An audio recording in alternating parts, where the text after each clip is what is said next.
Blues music is very, very, very similar to traditional music of these islands. In fact, Bob Copper, who sadly has just died, is one of our oldest and most loveliest traditional singers.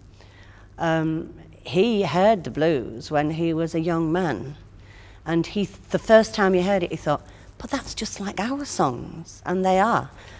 The songs here are it's the working class music of these islands, and it's the history really of these islands.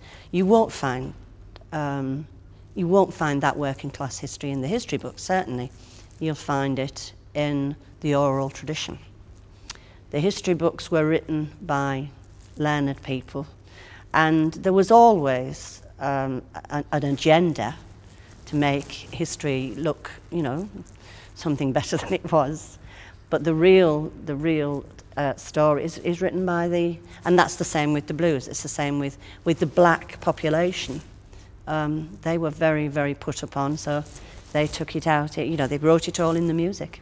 Certainly, the black population of America had no voice, and the working class people, the very, very peasant class of these islands, had no voice either. The only voice that they had was their music, and there's no, you know, it's not a surprise to find that they're quite similar. They come from the same root.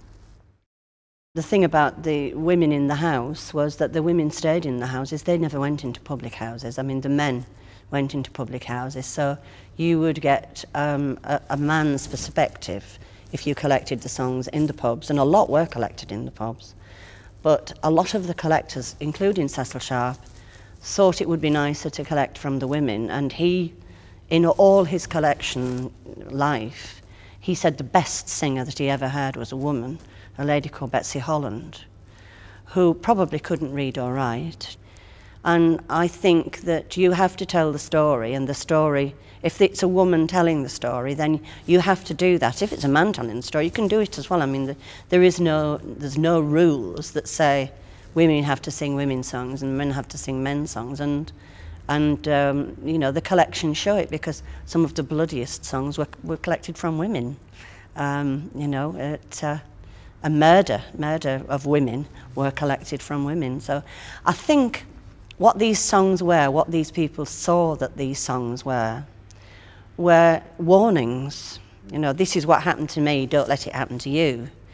You know, they're warning the young ladies not to go in, you know, the Red Barn like Maria Martin did. And before there was such an amazing amount of media in this country, these songs went around and served as a little warning.